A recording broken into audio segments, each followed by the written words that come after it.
I was trying to teach these kids that, you know, reading from a book doesn't make you a racist. And it's the intent behind the word. When we skip over words, you distance yourself from what the author wanted you to feel. His performance was caught on a student's camera and has now gone viral. Well, a girl asked me point blank, she goes, if you were reading the book, would you say the word?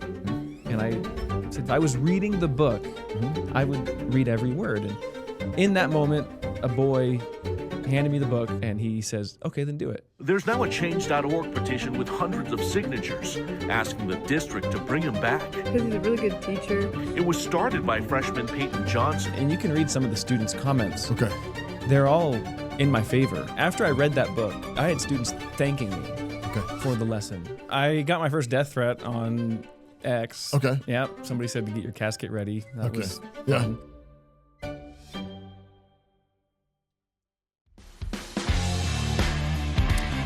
Hey y'all, welcome to Cross Politics on the Fight Laugh Feast Network. Guess who's back? Not Knox, Pastor Toby. Just Pastor Toby. They've abandoned me for a week and a half.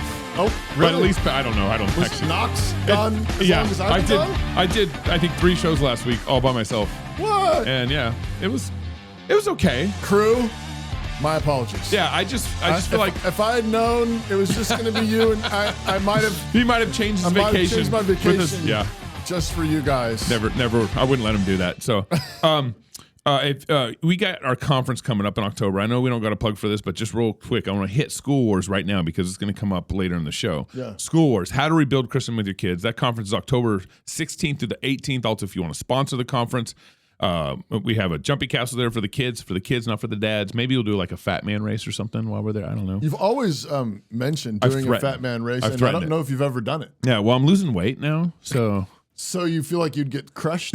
I don't know. But that's October 16th through the 18th. But we also do a corporate partner dinner for the businesses that sponsor us on Wednesday the 15th that night. If you're interested, even if you don't sponsor any of us or whatever, please email me, waterboy@crosspolitic.com. Would love to have you join us. We got an interesting show today. Because we're actually going to address a situation that's happening.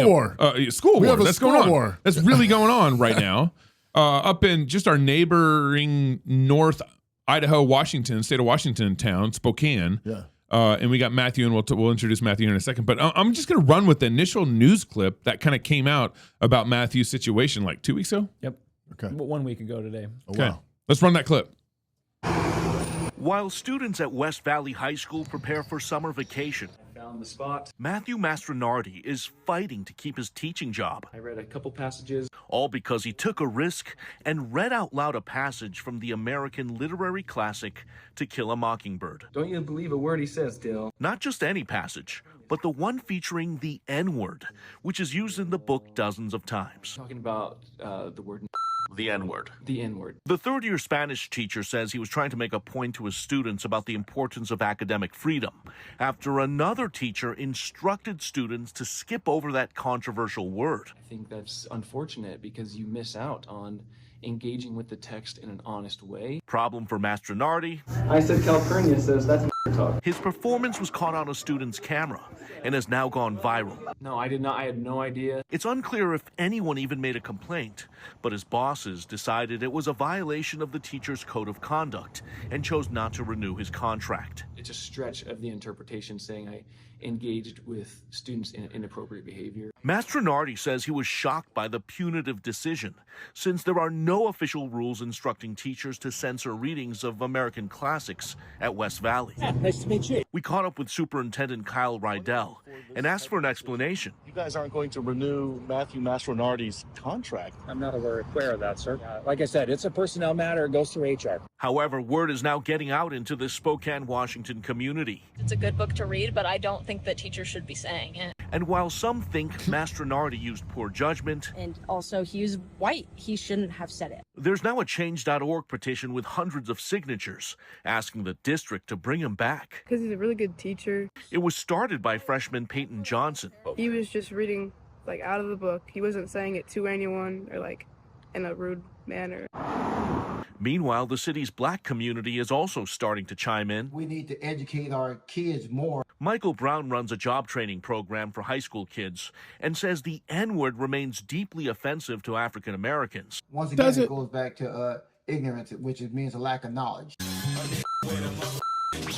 But is also glorified by athletes and entertainers in pop culture. I love black people, but I hate niggas. So Brown says intent and context matter. It depends on how it's stated. When it all boils down, I think people need to know the truth. But in this case, he says the district made the wrong call. And we got to quit shying away from that or being so sensitive. You want to tell us what really happened? Mastronardi is an Air Force veteran, also the school's assistant wrestling coach, and a father of 3. 4, 2, and 6 months old. He's now appealing to the school board at the end of the month. Do you still stand by your decision to read the N-word out loud from this book? My conscience is clean, and if I could rewind to that exact moment, I would not do anything differently. Hoping this ends up turning into a teachable moment. What a racist bigot. What?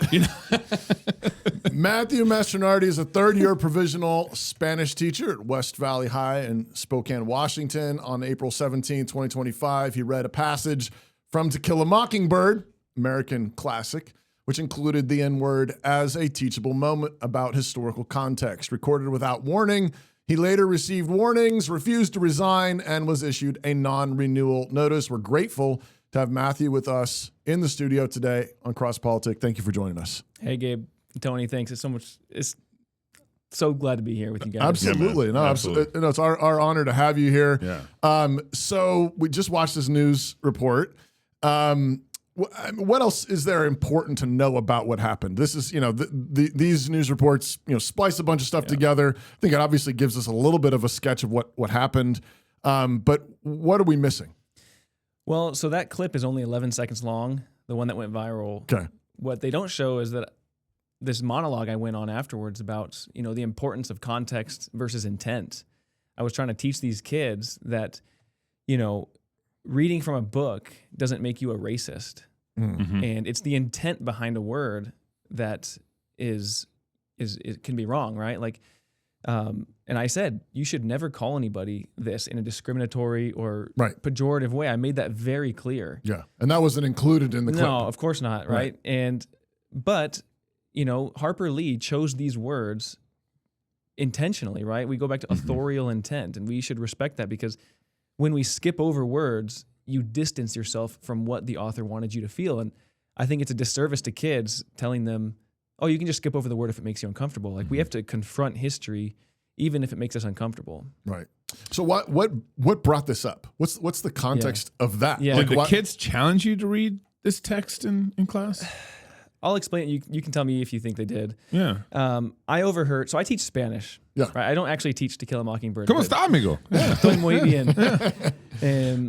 And these two girls were talking about To Kill a Mockingbird because they're currently assigned to read it in their English class. It's an assigned reading. It's approved by the district. Yeah. And they were saying how they have to skip over the word.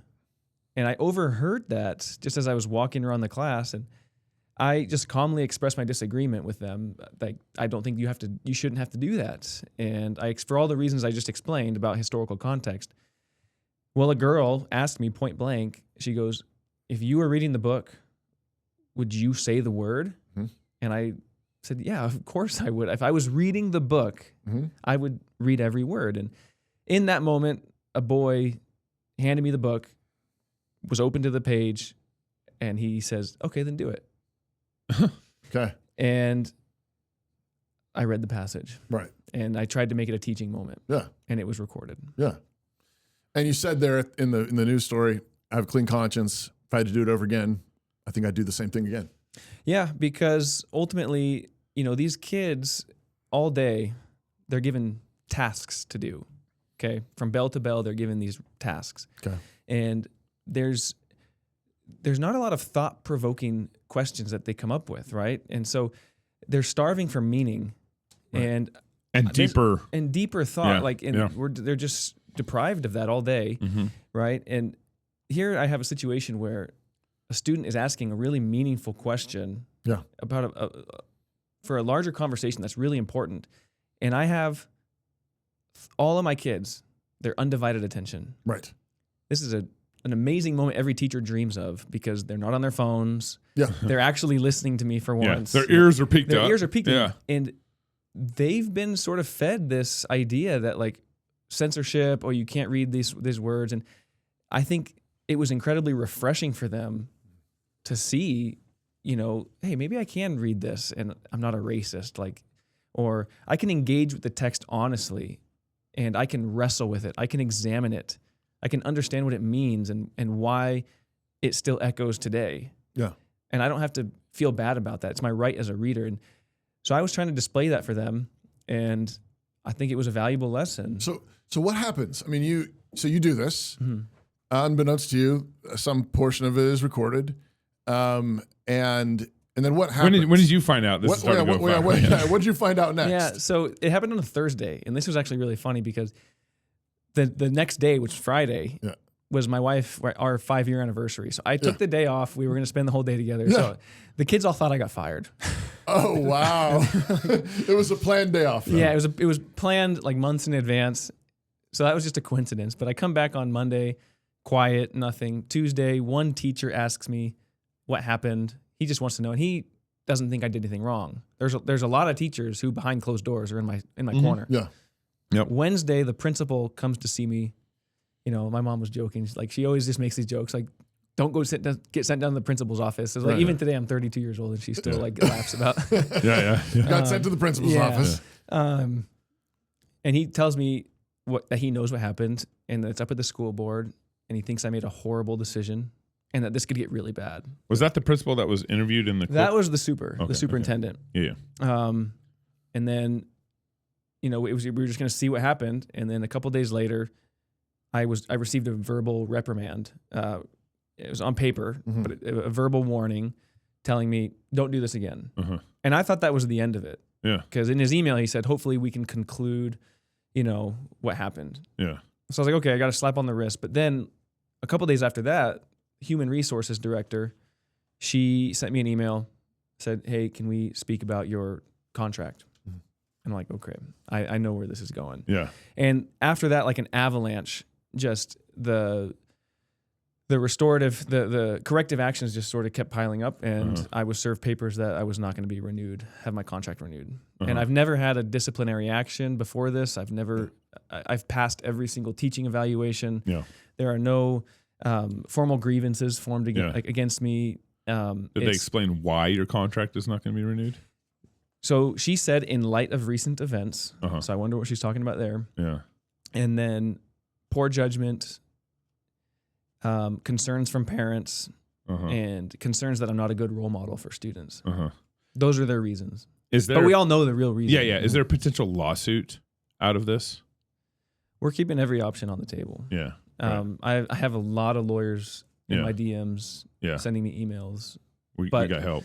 Yeah, but I want to be clear. Like, I'm actually trying to reconcile with the district, and I'm trying to go about this in a biblical way that, you know, displays that I don't hate anybody. I actually don't have any ill will towards the administration. I think they made a catastrophic decision. Yeah. But I actually, you know, they still have time to make the right decision. Sure. Yeah. On June 25th. Yeah. So what happens on June 25th? That's a school board meeting, and that's my final appeal. Okay. Because you appealed to the school board because the district came, HR came and said, hey, we aren't going to renew your contract. And so your only appeals to the school board, hey, I want you guys to. They're the only ones who can overturn this at this point. Okay. And so you're getting fired. So you've appealed this, and will you speak to them in person? Or yeah, I'm going to make a public comment. Yeah. And we are mobilizing on social media, on Facebook, and there's going to be a lot of people there. Okay. How many? It showed you had something like 300 signatures on your change.org. How many do you have now? It's up to almost 2,400 now. Okay. And that was started by students. And you can read some of the students' comments. Okay. They're all in my favor. Yeah. You know, after I read that book, I had students thanking me for the lesson. Yeah. Because they have common sense, first of all, right? Right. But, you know, it was just refreshing for them to sort of, you know, they've been just fed like PC stuff all day, right? Like for the last 5-6 years. Yeah. And just to get something unfiltered, right? Yeah. And a teacher trusting you to sort of think critically, right? I don't care if you disagree with me, right? Sure. But so long as you've thought critically, and that's what I was trying to facilitate, and the kids can feel that, and they can feel that it was genuine and had meaning. And and that you weren't flaunting or anything like that. One of the things that's crazy to me in all this is, first, like, public education is a safe space. Like, that's what they've created, but it's only a safe space for the leftist woke ideology stuff. And for anybody who comes out against that, well, you're going to eventually get fired or something like that. And I think a lot of the students, it's either you keep your head down, don't say anything, just kind of get through. But you can't question the dominant narrative. Right? The protected class. Right. And so they just keep their head down. And then and someone like you comes along and is just literally trying to educate. Like, this is, you talk about, like, this is a great education moment. Absolutely. This is a great education moment.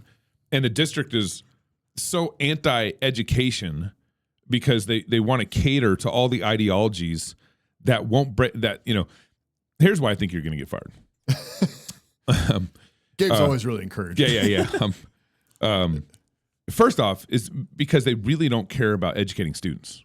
They really don't care about the students. They don't care about the change.org signatures because they're students.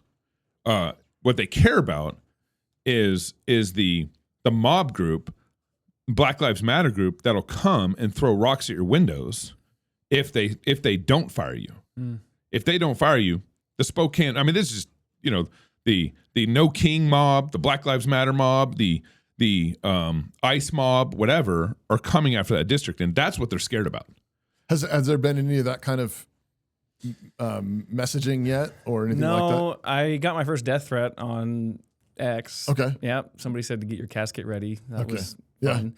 But I mean, it is a problem at the district, but there's a broader problem here with the whole institution because it punishes truth telling. Right. That's right. And that's exactly right. If you don't conform to the script, the system has a way of finding you out and detecting you. You bubble to the top and you're like prime pickings. Right. And it's just really sad because, like, if this persists, you're going to have an entire generation of students who they'll read every approved word, but they have no understanding of how we got here. Right. Yeah. And that's what's really sad. Right. Yeah. Yeah. It's amazing how you can have I'm guessing you could have another teacher who, shows, some kind of drag queen, imagery or something like that. Or some sort of porn book from the library. Yeah. Where it's, it's like, and they would be defended on the basis of by the board, free speech. And well, I'm just bringing a different perspective in, and I just want to, it was a teachable moment or whatever. And we say, well, actually, I mean, from a Christian perspective, a drag queen is a mockery of male and female, the glory of God. Yeah.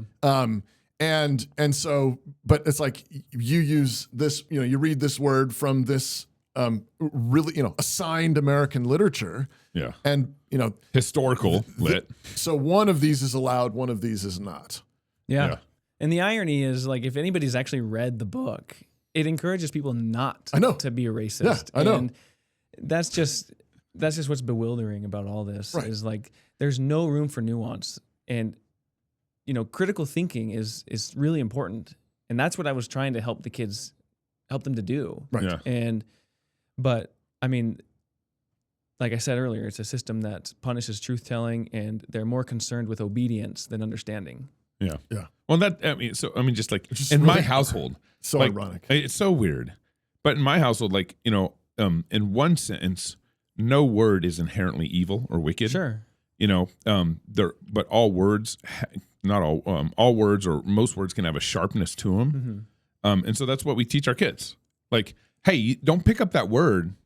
It's too sharp for you right now. When they're young, it's like, hey, you can't say the F word. You can't say, you can't say cuss words, whatever, when you're young. When you get older, you employ words because they're sharp. Yes. But you use them for a biblical wise reason. And even with the N word, it's like, the district, you walk down the hall and you hear that word all the time. Do the teachers say, hey, don't say that? No, they does the superintendent come down? Does your principal come down the hallway and say, "Hey, kids, stop"? You play the Chris Rock video or something like that. We're chastising Matthew right now, a teacher, for saying that, but all the kids, it's just the hypocrisy of engaging with the N-word is silly. And of course, the black community, as the black guy was talking, and saying that the N-word is a what was the word he used? He was saying it's a sensitive word for us, or a touchy word for us, or whatever. Yeah. But not really. Depending on who's... The broader black culture uses it all the time. Right. The rap community, the comedian community, whatever. All that stuff. Yeah. And so but this goes back to this is why I think there's a couple reasons why I think what you're doing is important. For one, this is an Overton window issue. It's like you actually need to fight this battle because the Overton window is over here with the woke left, which is the district is obviously sympathetic to because the HR has already come to you and taken away your contract for next year. The Overton window needs to move back to where it's actually a legitimate, truthful, educational Overton window that all your teachers right now, you got teacher support behind doors, but not publicly. Young man, your ambition is not a sin. You were created in the image of God and set in authority over all creation. And then you were commanded to fulfill a monumental task, to baptize, teach, and disciple the nations. This is the mission you were made for. But Jesus has taught us that the kind of ambition that will actually achieve this end must first be forged in the furnace of humility. For centuries, our fathers in the faith have been building this furnace to mentor and disciple upcoming generations of Christian leaders. This was where young men of great talent and promise sat at the feet of masters, reading the great works of Christendom, mentored by faithful men in the ways of wisdom. But as our nation has fallen from grace, so has our ambition. American colleges have ceased to be a forge for holy ambition and have instead become factories that are turning out useful cogs for the American workforce. Young men and women are no longer equipped to think and to lead culture, but instead are trained to perform soul-sucking, clock-punching, menial tasks. At New St. Andrews College, we are rebuilding the faithful forge of cultural leadership, the Christian Liberal Arts College. And we are calling all young men and women of ambition. Come, sit humbly at the feet of ancient wisdom. Come, be discipled by a faithful Christian community. Don't be ashamed of your ambition. Learn what you were made for. New St. Andrews College. Build, fight, win.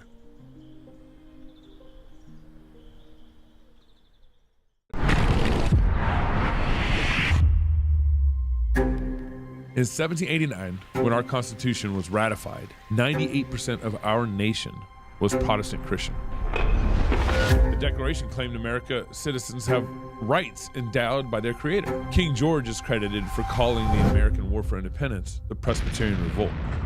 Our nation is self-evidently Christian from its very founding. However, in our short history, we have done what is right in our own eyes, subsidizing abominations, pouring after the forbidden women, and erecting more altars to Moloch than the Ammonites. So how does a wayward son return? America will not be great again by issuing 200 executive orders. It will not be great again by passing stacks of bills higher than Hunter Biden. We must repent, run to the Father, confess our manifold sins and wickednesses. We must worship, gather on the Lord's Day, confess our sins, partake of the sacrament, sing psalms, and hear the word proclaimed. And we must build. If you're single, get married. If you're married, have kids.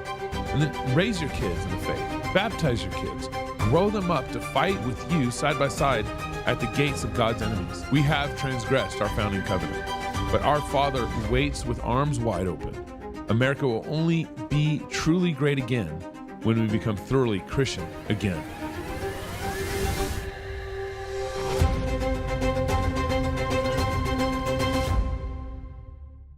There's two teachers that have gone on the record to support me.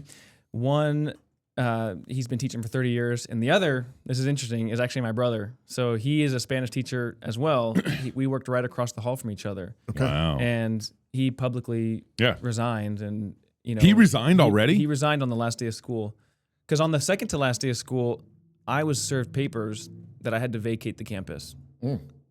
I was not allowed to be there. So I didn't get to go to the last day of school. Oh, wow. I didn't get to say goodbye to any of the kids. Wow. And my brother, he reported to me that it was really sad because I had kids come into my classroom all day trying to find me. Wow. And I was not there. Wow. Wow. So, and your brother resigned because of this, sort of in protest? Yeah, over of this in protest because, Yeah. I mean, look at the message it sends. It sends the message that fear is what's driving educational policy. Oh yeah. And, he believed that if he were to stay, it would be sort of like a silent approval of what they're doing. But, his resignation calls attention to this, and he made it public, and I think that was very brave of him. Wow. But, he's been teaching there for longer than I have. Wow. But it was, we had a pretty sweet gig working together. It was That's fun. really neat. That's really neat. And he was teaching Spanish as well. Yeah, the first day of school was always kind of crazy because we're both Mr. Mastronardi, and I would get some of his kids, and it was always something fun to sort through. Yeah, that's great. funny. I got a couple ads here, and then And I've got my second reason. Oh, I gave you one. Only I got a second reason. I got another question. Okay. All right. Are you concerned your child's current education won't give them the skills necessary to succeed in any area of life? You should be. Oh my goodness. Consider homeschooling with Classical Conversations. By applying the classical Christian model of education, the Classical Conversations curriculum encourages students in how to learn and how to think. That's one of the things we're talking about today. Yeah. How to think for themselves so they can adapt to every challenge life throws at them. So join the over 50,000 families in 60 countries who have chosen to educate their children with Classical Conversations by visiting classicalconversations.com/FLF. That's classicalconversations.com/FLF. You also listen to Cross Politic because you believe Christ is king, not just over your soul, but over everything, including your finances. That's why Dominion Wealth Strategists exist, to help Christian families take dominion, build wealth, and advance God's kingdom. Whether it's budgeting, debt management, retirement planning, or estate planning, Dominion Wealth equips you with the strategies to reduce your donation to Caesar and maximize your gift to God. This isn't just about mere financial stability. It's about building a legacy that advances Christ's reign on earth. As independent agents, Dominion Wealth works for you, leveraging the best tools and services to help you build, protect, and pass on wealth, all for God's glory. The future belongs to Christ and his people. So start building the capital that you and your children will boldly deploy. Book your free consultation at www.reformed.money and take dominion over your finances. From baptism to burial, Dominion's got you covered. Once again, that's www.reformed.money to book a complimentary consultation today. Here's your second reason. My this is second important. reason. I wish I had Knox's drum roll or something. My second reason is why because you think I'm getting fired? Why is he getting fired? My second reason why I think this is important to pick this fight. It's kind of a silly place to pick it in one sense. Like you're reading, historical lit, and it has the N word in it, and you read the whole sentence, and everyone goes bat crazy, which is hilarious. But I think God's called you to pick this fight in this moment. And here's why I think it's most important that you pick this fight is because all these students know what's going on is silly. And even with previous things that have happened, the students are talking about, I just skip over these words because my teacher told me to skip over these words. They're putting their head down just to make it through class, get good grades, right? I want to graduate.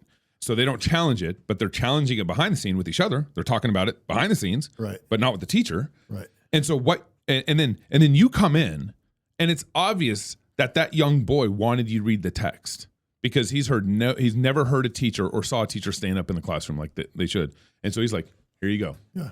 I want to see it right now. And so you do it. And I think rightly so. Sometimes in the moment it's kind of weird making those decisions just on the fly. But I think you picking this fight is most important for the students because what you're fighting for is their courage. Mm-hmm. And you're fighting for their courage because all these students are watching. If you didn't read the text, the students would stop believing you in your teaching. I completely agree. And I actually wrote that. I told my principal that. I said, look, I understand it's an interesting spot to be in, but I felt like I was in the point of no return. Yeah. And I don't think I would have been able to sleep at night knowing that all my students think I'm a coward. Yeah. So if you walked away from that moment, the teachers, all the students, everyone all of a sudden sees your actions and kind of like, all right, he's all talk and it confirms what they think about adults, right? Because they think adults are cowards, right? Yeah. We actually just had an issue where a biological boy took first place against one of our girls in the track and state. Not one adult stood up for her. Nobody in our school, from the school board to the administration, nobody stood up for her. Bunch of cowards. And yet you read the N-word. She set a new school record. This is 2 years in a row. She lost to the same boy. And you say the N-word, reading lit, right? And you're the one who's getting hung. Yeah. Wow. So, but again, that just illustrates the point even deeper. Is that no teacher, courage. No teacher is standing up for the truth. No teacher is standing up for the kids who are getting, trampled on by all these lies, including transgender track athletes. Yeah. And I mean, it's bigger than just one word and one book. Right. Because, I mean, look what happens when we depart from authorial intent in any sphere. If we do it with the Constitution, look what happens when we do it with the Bible. Right. I mean, there's plenty of examples of just the consequences when we do that. And we have to read words as written. And this is just one way that manifested. Yeah. And, I hope it inspires the kids. You said earlier, and I think it's tied into what you're saying, Gabe, but you said earlier that you think that I don't know if you said our school system in general is primarily teaching students to obey, teaching them obedience, compliance, not how to think. Yes. I want you to unpack that further. Well, I mean, my case is one example where we're trying to go down the road of critical thinking and wrestling with the text, honestly. And I mean, it's happening to me, but like I've seen even students who, maybe they're in health class and they take a different stance on the lesson that day. Maybe it's about biology or something like that. And they're standing up for the fact that male and female, right? And they get in trouble or they get told to be quiet and just, hey, go along with this. But yeah, anytime you stand up for something that doesn't fall in line with what the public school system institution has deemed as orthodoxy. Yeah. It has a way of punishing you. Right. And whether it's getting looked at funny by your coworkers as like the weird guy, or in this case, losing your job. Right. But because they are concerned with,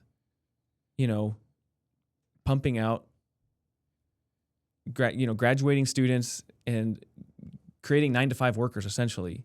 I mean, every teacher should be leaving the district if you leave. Like, that's how important this is. Yeah. Because this is a fight for the heart and soul of the children in your school. Well, and I think to your point, though, what you just said there at the end is really important. Is like, what are we used to have different goals of education. Mm-hmm. Education used to be about forming whole human beings. Yeah. Thinking. Yeah. Free thinking, but freedom loving. But what you're describing, though, is I do think modern education has been oriented to 9-to-5 jobs. Yeah. That's the highest ideal that, one of the big problems, right? I've been reading a lot of Neil Postman. I don't know if anybody here has.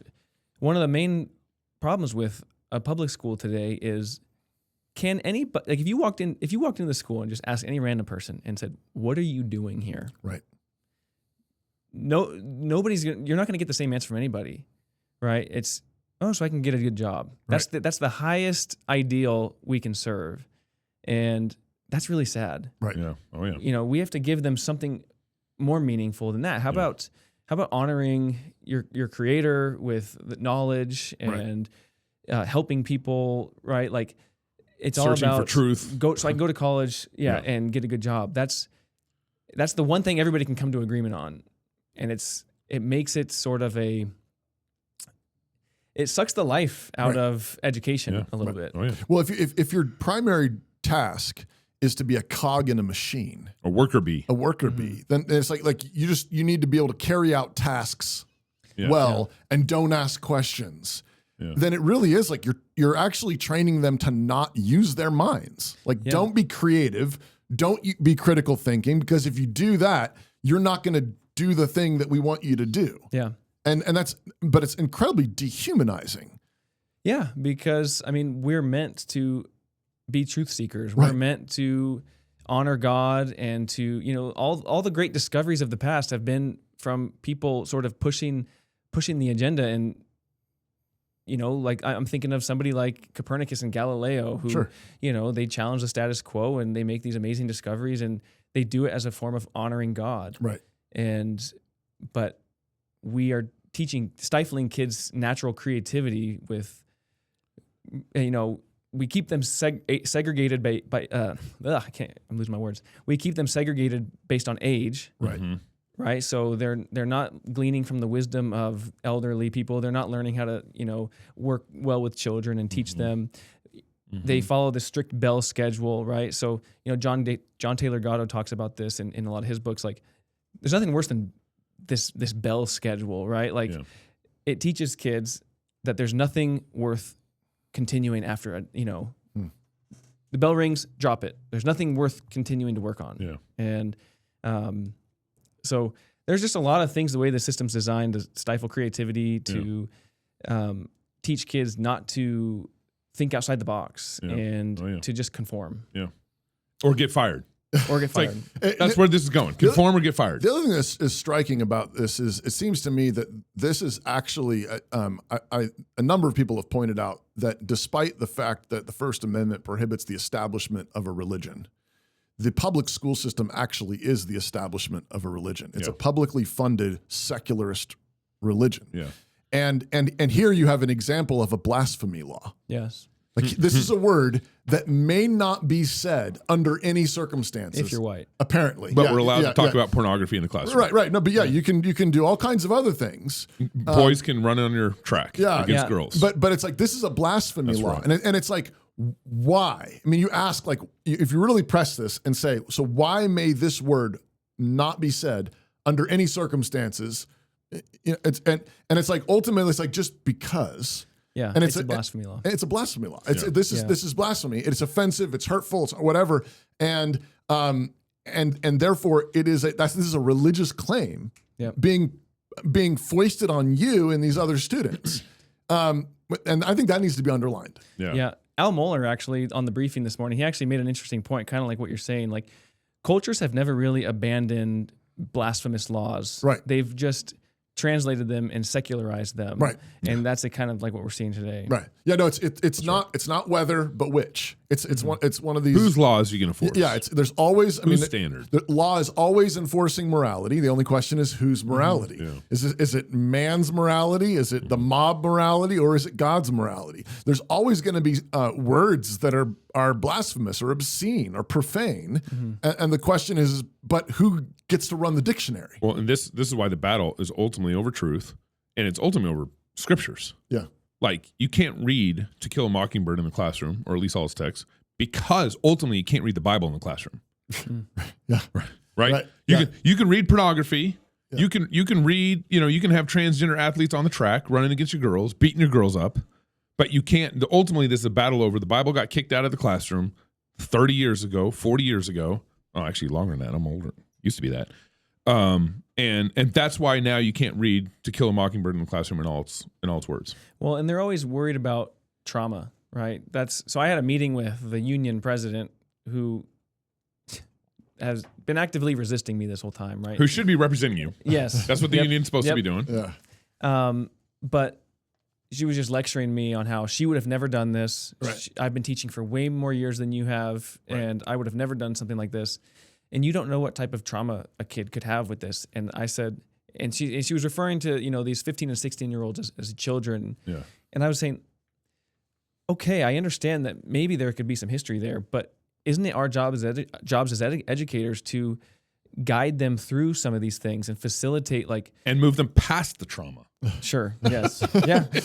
But no, they're not interested in that. Right. Yeah. We just want to create, again, like soft padded rooms. Yeah. I mean, if that is the thing, it's like you're not actually making strong men and women. Safe kids. You're not making men and women who can face the hardships of this life and this world, who can that's what the truth does. That's why the truth is so freeing, is because when you tell the truth about evil, about sin, about wickedness, about goodness, about beauty. That's actually one of the things that God has given us to actually work through the difficulties of this world. But if you're not allowed to tell the truth about it, then you're constantly hiding. Yeah. And if you constantly hide everything, right, and kids aren't allowed to say a certain word, right, what do you think they're doing behind closed doors? You've created this forbidden word. That's right. And no one's going to say anything, and they have no wisdom to glean off of. A couple of generations down the road, like, you're creating a fertile ground for, you're going to perpetuate the exact thing that you're trying to prevent. Right. Oh yeah, absolutely. Absolutely. You know, I mean, I can't help but think just how important we've been in so many fights in our community with the internets or whatever, where it's kind of like it starts on a dumb thing, you know, history of Civil War or whatever, and people ask us, why are you guys defending that? And it's because we're defending the truth. And it's because there's something a lot greater at stake here, like our kids' souls, our kids. You know, all these kids are watching you right now fight for your job, and they're seeing you standing up. But they know that what he's fighting for is not just his job. Bigger than his job. It's about truth. It's about courage. And again, it's about them. If they don't see you stand up, then they're going to acquiesce when the storm comes. Yeah. They're going to disappear when the storm comes. All these teachers that are largely being quiet at the district right now are those kids. Yeah. They're the same kids in the classroom 20 years ago, right. Who aren't saying anything in your defense. Right. But I mean, more power to those kids that are signing 100%. The petition. I mean, that's already an indication of something that's while a big part of me is sympathetic with Gabe's point that is probably going to get fired. I mean, I still think several thousand students standing up and saying, "Hey, it's great. It's great. This is not right." Yeah. He's not being racist. He's not being hateful. He's not broken any code of conduct here. He was trying to be a faithful teacher to us. I think that's an encouraging thing, and I do hope that will mean something to that school board. Yeah, it is really encouraging, and I want to give credit to this Gen Z, right? Because the older generations, we like to criticize them because maybe they're addicted to their phones. They don't really stick up for anything, and they're deracinated from their past, and they're sort of just in like this weird fairyland, right? But they're displaying, for me at least, that when push comes to shove and it's something meaningful to them, they will show some moral courage. Yeah. And that's Praise God. That makes me, a little bullish on Gen Z. That's right. No, I'm with you. I think that is very encouraging. How can people help you? So prayer. Okay. Be praying. We have there's a press conference tomorrow where I think it's gonna be like a rally. I think. Okay. I think a lot of kids are gonna show up. So if you live in the Spokane area, if you live in northern Idaho, consider coming. It's tomorrow at where's it at? Millwood Park at noon. Okay. And we're gonna be peaceful, obviously. Right. But then you can sign the change.org petition, and if I might lose my job, and this is my sole source of income, and so we've started a Give Send Go if you want to support me during this possible transition. I've made a pledge that I'm going to donate half the money to educational efforts that support free speech, and it's just been a whirlwind. But I could use your prayers, and if you're in the Spokane area and you want to support Matthew, at what park is it at? Millwood Park tomorrow at noon. At noon. And then the school board meeting is actually next Wednesday. At 8 a.m. And people are showing up for that to show, show support. On Facebook, we have an event going and hundreds. Yeah. Matthew, thank you for taking this stand. Seriously, thank you for being faithful in the moment. Thank you for taking the stand. Thank you for taking the stand the way you're taking it too. Yeah. I mean, obviously, somebody talks to you like, you're not angry. You're not mad. You care about the truth. You care about these students. You care about our country. Thank you. Yeah. Seriously, appreciate that, and keep up the good work and keep us posted. Yeah, will do. Thank you to Cross Politic, Toby, Gabe. Thank you so much for I'm glad I was able to make the drive down. Yeah, no, thank you. Thank you, came down from Spokane. We got a psalm going. Yeah, we got a psalm. Let's do it. Are we gonna do? No, that's not the right one. I can do that one. I don't know. That's all right. I don't know. Something. Something. All right. First of all, We got to have some. We're gonna be all right with the Psalms. Wait, are Christians allowed to drink beers? Oh yeah. It's 100%. It's kind of like words. Here, I'll take a little bit. I don't need a whole beer, but I'll you split have to be careful with the words, just like you have to be careful with the beer. That's right. Beer is sharp. It's not for every moment, Thank you, sir. and you have to be wise with it. The psalm of the day is, "Blessed is the man that walketh not in the counsel of the ungodly, nor standeth in the way of sinners, nor sitteth in the seat of the scornful. But his delight is in the law of the Lord." And my screen is frozen. Hey, I'll keep reading it from here while maybe we can fix the producer screen over there. fixes it. Yeah. But I got it here. This is Psalm 1. Now, what Gabe is playing is not Psalm 1. But we going to be all right though because of Psalm 1. It is. It's true. It's true. Thank you, man. Blessed is the man that walketh not in the counsel of the ungodly, nor standeth in the way of sinners, nor sitteth in the seat of the scornful. But his delight is in the law of the Lord. Amen. And in his law doth he meditate day and night. Amen. And he shall be like a tree planted by rivers of water, that bringeth forth his fruit in his season. His leaf also shall not wither, and whatsoever he doeth shall prosper. The ungodly are not so, but are like the chaff which the wind driveth away. Therefore the ungodly shall not stand in the judgment, nor sinners in the congregation of the righteous. For the Lord knoweth the way of the righteous, but the way of the ungodly shall perish. Psalm 1 is the introductory psalm of the whole Psalter. It sets really a fundamental dichotomy, an antithesis between something that's in the Psalter, but throughout the whole Bible. This antithesis is between the seed of the woman and the seed of the serpent. It's between the light, it's between the darkness. It's between the righteous and the unrighteous. And this is what song is this? Don't worry about it. That's Johnny Cash. Okay. Anyways, this is one of those fundamental battles. I'm done. Okay. Are you done? Yeah. Are you done yet? This is a fundamental battle. It's a fundamental battle that runs down through the middle of every human heart between light and darkness. But it has expression in history itself. And this is one of those, this is declared by God himself in the garden when man sinned. He said there will be this great battle, this great war between the seed of the woman and the seed of the serpent. And this war is gonna last to the end of the world. And one of the fundamental things you need to recognize is that the serpent from the garden on has always wanted to soften this distinction. He comes in just asking questions. He just wants, did God really say? Is it really quite like that? He comes as an angel of light, and he comes as an angel of light in order to make it fuzzy. Jesus says that wolves will come sometimes dressed as sheep. Mm-hmm. They come in pretending that they're part of the light. They're part of the seed of the woman, and this is one of those things that Christians have frequently been have given into, have frequently been duped by. And I think the same thing is even true of what we've talked about today. I mean, where it's like, well, maybe you shouldn't say that word, and I'm not even speaking of the N word per se necessarily, but just like, maybe you shouldn't read that verse as much because, you said earlier, the Bible, it goes back to the Bible, but what does the Bible say about human sexuality? What does the Bible say about sexual confusion or perversion? And well, the Bible says that this is an abomination. This is a perversion. This is confusion. And how many churches shy away from that and say, well, we don't want to say that because that might be offensive. And so we begin softening the language of Scripture. And when we do that, we are softening the antithesis. We're softening that sharp line that God has established in the world. The wicked have always wanted to blur this line. Satan in the garden, all the way down to false teachers.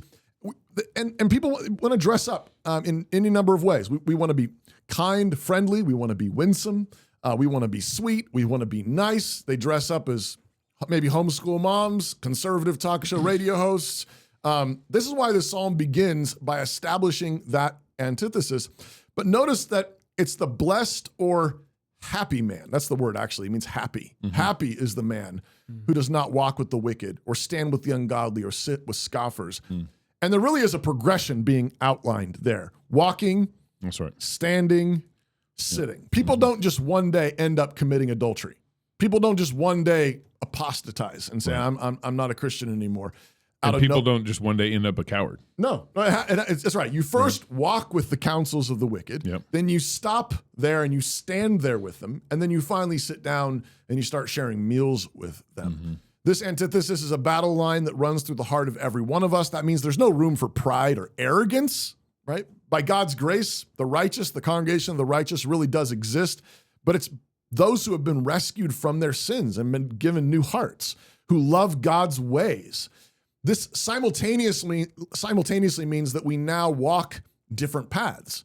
So to be friends with the world, James 4 says, is enmity with God. Of course, modern evangelical types, Gospel Coalition types come along and say, but what about Jesus, who was friends with tax collectors and prostitutes?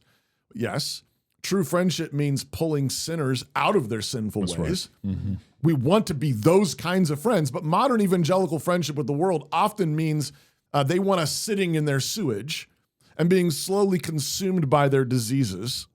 And they insist that's friendship. No, that's not. This is why we make the distinction between refugees from the world versus apostles of the world. Refugees are most welcome in our churches. Yeah. Refugees, they're hurt. Are you lost? That's right. Then come and welcome. That's are you right. hungry? Come and welcome. But if you're coming in order to share your so-called wisdom with us, you're not welcome. Which is Christians don't like saying that, but it's like literally, if you're bringing the wisdom of the world, please stay away. Yeah, it's the job of faithful shepherds to drive those wolves away. We do not want your false therapeutic gospels. We do not need your help accepting sin in our families or churches. This psalm is fundamentally, though, about who is the happiest. Who's the happiest, really? The wicked, of course, pretend to be happy, but they're actually miserable. They're miserable because they are weighed down with their guilt and sin. It says that in Psalm 32.